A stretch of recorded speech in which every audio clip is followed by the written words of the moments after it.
Hi everyone, ಎಲ್ರಿಗೂ ನಮಸ್ತೆ. ನಮ್ಮ ಅಡುಗೆ ನಿಮ್ಮ ರುಚಿಗೆ ಸ್ವಾಗತ.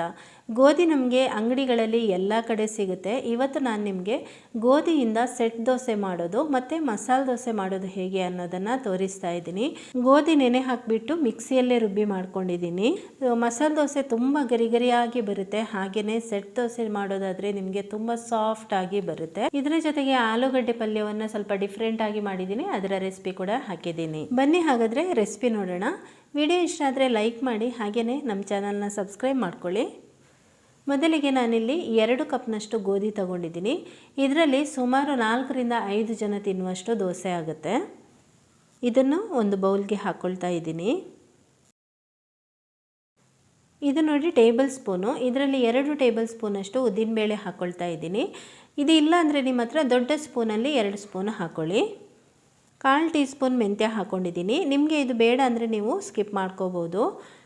ಇದಕ್ಕೆ ನೀರು ಹಾಕಿ ಈಗ 2 ರಿಂದ 3 ಸರ್ತಿ ಇದನ್ನು ಚೆನ್ನಾಗಿ ತೊಳಿಬೇಕು. ಗೋಧಿಯನ್ನು ಹಾಗೆಯೇ ಓಪನ್ ಆಗಿ ಅಂಗಡಿಗಳಲ್ಲೆಲ್ಲ ಇಡ್ತಾರಲ್ವ, ಧೂಳು ಇರುತ್ತೆ. ಅದಕ್ಕೋಸ್ಕರ 2 ರಿಂದ 3 ಸರ್ತಿ ಚೆನ್ನಾಗಿ ಇದನ್ನು ತೊಳೆದು ಬಸಿದು ಇಟ್ಕೊಂಡಿದ್ದೀನಿ. ಈಗ ಇದಕ್ಕೆ ವಾಪಸ್ ನೀರು ಹಾಕಿ ಇದನ್ನು ನೆನೆಯೋದಕ್ಕೆ ಬಿಡಬೇಕು. ಸುಮಾರು ಇದು ಒಂದು 8 ಗಂಟೆಗಳ ಕಾಲ ನೆನೆಯಬೇಕು. ನೀವು ರಾತ್ರಿ ಗ್ರೈಂಡ್ ಮಾಡೋದಾದರೆ ಸ್ವಲ್ಪ ಬೇಗನೆ ಇದನ್ನು ನೆನೆಯೋದಕ್ಕೆ ಹಾಕಿಬಿಡಿ. ಆಗ ಮಿಕ್ಸಿಯಲ್ಲಿ ಚೆನ್ನಾಗಿ ಗ್ರೈಂಡ್ ಆಗುತ್ತೆ. ನಾನಿದನ್ನು ಬೆಳಿಗ್ಗೆ 9 ಗಂಟೆಗೆಲ್ಲ ನೆನೆಯೋದಕ್ಕೆ ಹಾಕಿಟ್ಟಿದ್ದೆ. ಹಾಗೆಯೇ ರಾತ್ರಿ ಇದನ್ನು ಒಂದು 10 ಗಂಟೆ ಹೊತ್ತಿಗೆ ಇದನ್ನು ರುಬ್ಕೊಳ್ತಾ ಇದ್ದೀನಿ. ಚೆನ್ನಾಗಿ ಇದನ್ನು ನೀರೆಲ್ಲ ತೆಗೆದಾದ್ಮೇಲೆ ಈಗ ಗ್ರೈಂಡ್ ಮಾಡ್ಕೊಳ್ತೀನಿ. ಇದನ್ನು ಒಂದು 2 ಸರ್ತಿ ಗ್ರೈಂಡ್ ಮಾಡ್ಕೋಬೇಕಾಗುತ್ತೆ. ಇದಕ್ಕೆ ಬೇರೆ ಯಾವುದು ಸೇರಿಸೋದೇನು ಬೇಡ. ಮಿಕ್ಸಿ ಜಾರಿಗೆ ಹಾಕ್ಕೊಳ್ತಾ ಇದ್ದೀನಿ. ಈಗ ನೀರು ಹಾಕಿಬಿಟ್ಟು, ಸ್ವಲ್ಪ ಇದು ನೀರು ಜಾಸ್ತಿ ತಗೊಳುತ್ತೆ ಗೋಧಿ, ನೋಡಿಕೊಂಡು ನೀರನ್ನು ಹಾಕಿಬಿಟ್ಟು ಗ್ರೈಂಡ್ ಮಾಡ್ಕೊಳ್ಳಿ. ನುಣ್ಣಗೆ ಪೇಸ್ಟ್ ಆಗುತ್ತೆ ನೋಡಿ. ಈ ರೀತಿ ಗ್ರೈಂಡ್ ಮಾಡ್ಕೊಂಡಿದ್ದೀನಿ. ತುಂಬ ನುಣ್ಣಗಾಗಿದೆ. ಗ್ರೈಂಡ್ ಆದಮೇಲೆ ಇದನ್ನೊಂದು ಬೌಲ್ಗೆ ಹಾಕ್ಕೊಳ್ತಾ ಇದ್ದೀನಿ. ಉಳಿದಿರುವಂತಹ ಗೋಧಿಯನ್ನು ಕೂಡ ಈಗ ನುಣ್ಣಗೆ ರುಬ್ಕೊಳ್ತೀನಿ. ಸ್ವಲ್ಪ ಸ್ವಲ್ಪನೇ ಗೋಧಿಯನ್ನು ಹಾಕ್ಕೊಂಡು ರುಬ್ಬಿದರೆ ಏನು ಕೂಡ ಕಷ್ಟ ಆಗೋದಿಲ್ಲ, ತುಂಬ ನುಣ್ಣಗಾಗುತ್ತೆ. ಈಗ ನೋಡಿ ಇದು ಕೂಡ ಗ್ರೈಂಡ್ ಆಗಿದೆ. ಅದೇ ಬೌಲ್ಗೆ ಸೇರಿಸ್ಕೊಳ್ತಾ ಇದ್ದೀನಿ. ನಾನು ಇದರ ಜೊತೆಗೆ ಉಪ್ಪು ಕೂಡ ಹಾಕ್ಕೊಂಡಿದ್ದೀನಿ. ಆದರೆ ನನ್ನ ಸಲಹೆ ಏನಂದರೆ, ಗೋಧಿ ಆಗಿರೋದ್ರಿಂದ ಇದು ಬೇಗ ಫರ್ಮೆಂಟ್ ಆಗುತ್ತೆ, ಹುಳಿ ಕೂಡ ಬರುತ್ತೆ. ನೀವು ಬೆಳಿಗ್ಗೆ ಬೇಕಾದರೆ ಉಪ್ಪು ಹಾಕೋಬೋದು. ಅಕ್ಕಿ ಥರ ತುಂಬ ಜಾಸ್ತಿ ಏನು ಮಿಕ್ಸ್ ಮಾಡೋದೇನು ಬೇಡ. ಒಂದು ಸರ್ತಿ ಇದನ್ನು ಚೆನ್ನಾಗಿ ಮಿಕ್ಸ್ ಮಾಡ್ಕೊಂಡ್ಬಿಟ್ಟು ಆಮೇಲೆ ದೋಸೆ ಹಿಟ್ಟಿನ ಹದಕ್ಕೆ ಇದನ್ನು ಮಾಡ್ಕೊಳ್ಳಿ. ಮುಚ್ಚಳ ಮುಚ್ಚಿಬಿಟ್ಟು ಇದನ್ನು ಫರ್ಮೆಂಟ್ ಆಗೋದಕ್ಕೆ ಬಿಡಿ. ಸುಮಾರು 6 ಗಂಟೆ ಫರ್ಮೆಂಟ್ ಆದರೆ ಸಾಕಾಗುತ್ತೆ. ಇದಕ್ಕೆ ಒಂದು ಪಲ್ಯ ಮಾಡೋಣ. 3 ಆಲೂಗಡ್ಡೆಯನ್ನು ಬಾಯ್ಲ್ ಮಾಡಿ ಸಿಪ್ಪೆ ತೆಗೆದು ಜಜ್ಜಿ ಇಟ್ಕೊಂಡಿದ್ದೀನಿ. 2 ಈರುಳ್ಳಿಯನ್ನು ಕಟ್ ಮಾಡಿ ಇಟ್ಕೊಂಡಿದ್ದೀನಿ. ಬೇಕಾಗುವ ಮಸಾಲೆ: ಅರ್ಧ ಟೀ ಸ್ಪೂನ್ ಗರಂ ಮಸಾಲ ಪುಡಿ, ಅರ್ಧ ಟೀ ಸ್ಪೂನ್ ಅರಿಶಿನ ಪುಡಿ, 3/4 ಟೀ ಸ್ಪೂನ್ ಚಿಲ್ಲಿ ಪೌಡರ್, ಸ್ವಲ್ಪ ಸಾಸಿವೆ, ಅರ್ಧ ಟೀ ಸ್ಪೂನ್ ಜೀರಿಗೆ, 1 ಹಸಿಮೆಣಸಿನಕಾಯಿ, ಸ್ವಲ್ಪ ಕೊತ್ತಂಬರಿ ಸೊಪ್ಪು, ಆಮೇಲೆ ಕರಿಬೇವು. ಒಲೆ ಮೇಲೆ ಬಾಣಲೆಯನ್ನಿಟ್ಟು 3 ಸ್ಪೂನಷ್ಟು ತೆಂಗಿನ ಎಣ್ಣೆ ಹಾಕ್ಕೊಳ್ತಾ ಇದ್ದೀನಿ, ಅಥವಾ ನೀವು ಬಳಸುವಂಥ ಎಣ್ಣೆ ಹಾಕ್ಕೊಳ್ಳಿ. ಎಣ್ಣೆ ಬಿಸಿ ಆದಮೇಲೆ ಸಾಸಿವೆ ಹಾಕ್ಕೊಳ್ಳಿ. ಸಾಸಿವೆ ಚಟಪಟ ಅಂತ ಆದಮೇಲೆ ಜೀರಿಗೆ ಸೇರಿಸ್ಕೊಳ್ಳೋಣ. 1 ಹಸಿಮೆಣಸಿನಕಾಯಿಯನ್ನು ಸೀಳಿ ಹಾಕ್ಕೊಳ್ತಾ ಇದ್ದೀನಿ. ನಂತರ ಕರಿಬೇವು ಸೇರಿಸ್ಕೊಳ್ಳಿ. ಈ ರೀತಿ ಸೌಟಲ್ಲಿ ಒಂದು ಸ್ವಲ್ಪ ಮಿಕ್ಸ್ ಮಾಡಿ ಆಮೇಲೆ ಈರುಳ್ಳಿಯನ್ನು ಸೇರಿಸ್ಕೊಳ್ಬೇಕು. ಈರುಳ್ಳಿಯನ್ನು ಅದರ ಕಲರ್ ಚೇಂಜ್ ಆಗೋವರೆಗೆ ಫ್ರೈ ಮಾಡ್ಕೊಳ್ಳಿ.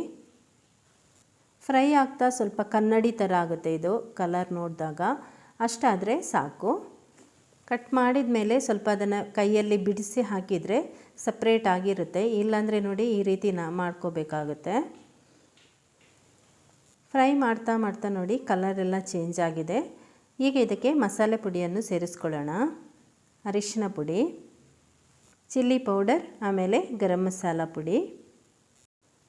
ನಂತರ ಒಂದು ಅರ್ಧ ನಿಮಿಷ ಇದನ್ನು ಈ ರೀತಿ ಕಲಸಿ ಎಣ್ಣೆಯಲ್ಲಿ ಒಂದು ಸ್ವಲ್ಪ ಫ್ರೈ ಆಗಲಿ. ಇದು ಯಾವಾಗಲೂ ಒಂದೇ ರೀತಿ ಆಲೂಗಡ್ಡೆ ಪಲ್ಯ ಮಾಡೋ ಬದಲು ಸ್ವಲ್ಪ ಡಿಫ್ರೆಂಟ್ ಆಗಿರಲಿ ಅಂತ ಈ ರೀತಿ ಮಸಾಲೆ ಪುಡಿಗಳನ್ನು ಹಾಕಿ ಮಾಡ್ಕೋತಾ ಇದ್ದೀನಿ. ತುಂಬ ಟೇಸ್ಟ್ ಚೆನ್ನಾಗಿದೆ. ಈಗ ಇದಕ್ಕೆ ಬಾಯ್ಲ್ ಮಾಡ್ಕೊಂಡಿರುವಂತಹ ಆಲೂಗಡ್ಡೆಯನ್ನು ಸೇರಿಸ್ಬಿಟ್ಟು ಚೆನ್ನಾಗಿ ಇದನ್ನು ಮಿಕ್ಸ್ ಮಾಡ್ಕೊಳ್ಬೇಕು. ದೊಡ್ಡ ದೊಡ್ಡ ಪೀಸ್ಗಳಿದ್ದರೆ ಈ ರೀತಿ ಮಾಡ್ಕೊಳ್ಳಿ, ಅಥವಾ ನಿಮಗೆ ದೊಡ್ಡ ದೊಡ್ಡ ಪೀಸ್ ಇಷ್ಟ ಅಂತಿದ್ರೆ ಹಾಗೇ ಇಟ್ಕೊಳ್ಬೋದು. ಇಲ್ಲಾಂದರೆ ಇದನ್ನು ಸ್ವಲ್ಪ ಸ್ಮ್ಯಾಶ್ ಮಾಡ್ಕೊಳ್ಬೋದು. ನೋಡಿ ಈ ರೀತಿ ಮಾಡ್ಕೊಳ್ತಾ ಇದ್ದೀನಿ. ಮಸಾಲೆ ಪುಡಿಗಳೆಲ್ಲ ಅದಕ್ಕೆ ಚೆನ್ನಾಗಿ ಸೇರಿಕೊಂಡು ಟೇಸ್ಟ್ ತುಂಬ ಚೆನ್ನಾಗಿರುತ್ತೆ. ಇವಾಗ ಇದಕ್ಕೆ ಒಂದು ಸ್ವಲ್ಪ ನೀರು ಕೂಡ ಹಾಕ್ಕೊಳ್ಬೋದು. ಫಸ್ಟ್ ಇದನ್ನು ಒಂದು ಸ್ವಲ್ಪ ಈ ರೀತಿ ಸ್ಮ್ಯಾಶ್ ಮಾಡಿಕೊಂಡು ನಂತರ ಇದಕ್ಕೊಂದು ಅರ್ಧ ಲೋಟ ನೀರು ಹಾಕ್ತೀನಿ. ಜಾಸ್ತಿ ನೀರು ಹಾಕಿದರೆ ಒಂದು ರೀತಿ ಹಿಟ್ಟಿನ ರೀತಿ ಮುದ್ದೆ ಮುದ್ದೆ ಥರ ಆಗುತ್ತೆ. ಈಗ ಇದನ್ನು ಚೆನ್ನಾಗಿ ಮಿಕ್ಸ್ ಮಾಡಿಕೊಂಡು ಆಮೇಲೆ ಒಂದೆರಡು ನಿಮಿಷ ಒಲೆ ಮೇಲೆ ಹಾಗೇ ಬಿಡಬೇಕು. ನಂತರ ಇದಕ್ಕೆ ಕೊತ್ತಂಬರಿ ಸೊಪ್ಪು ಹಾಕಿದರೆ ಈ ಒಂದು ಆಲೂಗಡ್ಡೆ ಪಲ್ಯ ರೆಡಿ ಆಗುತ್ತೆ. ಚೆನ್ನಾಗಿ ಇದನ್ನು ಮಿಕ್ಸ್ ಮಾಡ್ಕೊಳ್ತಾ ಇದ್ದೀನಿ. ಈಗ ಇದು ರೆಡಿಯಾಗಿದೆ. ಸ್ವಲ್ಪ ಡಿಫ್ರೆಂಟ್ ಆಗಿರುವಂತಹ ಪಲ್ಯ ಮಸಾಲೆ ದೋಸೆ, ಚಪಾತಿ, ಪೂರಿ ಜೊತೆ ತುಂಬಾ ಟೇಸ್ಟಿಯಾಗಿರುತ್ತೆ. ಈಗ ಹಿಟ್ಟು ತೋರಿಸ್ತೀನಿ ನಿಮಗೆ ಯಾವ ರೀತಿ ಇದೆ ಅಂತ ಹೇಳಿ. ಸೂಪರಾಗಿ ಹುದುಗ್ ಬಂದಿದೆ ನೋಡಿ ಎಷ್ಟು ಚೆನ್ನಾಗಿ ಬಂದಿದೆ ಅಲ್ವಾ. ಇದಕ್ಕೆ ನೀವು ಮೆಂತ್ಯ ಹಾಕದೆ ಕೂಡ ಮಾಡ್ಕೋಬೋದು. ಮೆಂತ್ಯ ನಿಮಗೆ ಬೇಡ ಅಂದರೆ ಸ್ಕಿಪ್ ಮಾಡ್ಕೊಳ್ಳಿ. ಮೆಂತ್ಯ ಹಾಕಿರೋದ್ರಿಂದ ಇನ್ನಷ್ಟು ಜಾಸ್ತಿ ಇದು ಹುದುಗ್ ಬಂದುಬಿಟ್ಟಿದೆ. ಗೋಧಿಯಲ್ಲಿ ಗ್ಲೂಟೆನ್ ಅಂಶ ಇರೋದ್ರಿಂದ ಇದು ಬೇಗ ಹುದುಗ್ ಬರುತ್ತೆ. ಅಕ್ಕಿ ಉದ್ದಿನಬೇಳೆ ಥರ ಇದಕ್ಕೆ 10 ಗಂಟೆ ಬೇಡ, ಸುಮಾರು 6 ಗಂಟೆ ಸಾಕಾಗುತ್ತೆ. ಅದರಿಂದಾಗಿ ಇದನ್ನು ನೀವು ರಾತ್ರಿ ಲೇಟಾಗಿಯೇ ರುಬ್ಬಿ ಇಟ್ಕೊಳ್ಬೋದು.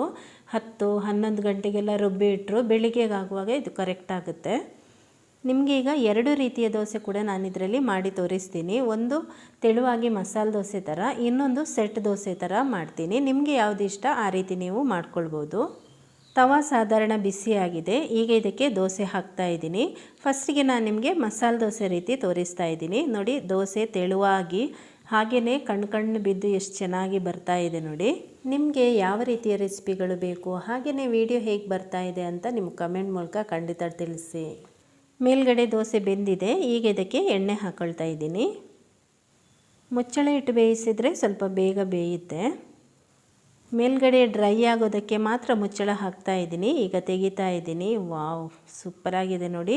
ಇನ್ನಷ್ಟು ಸ್ವಲ್ಪ ಇದನ್ನು ಕೆಂಪಗೆ ಕಾಯಿಸ್ಕೊಳ್ತೀನಿ. ಮಸಾಲೆ ದೋಸೆ ರೀತಿ ಮಾಡ್ಕೊಳ್ಳಿ, ತುಂಬ ಚೆನ್ನಾಗಿ ಬರುತ್ತೆ.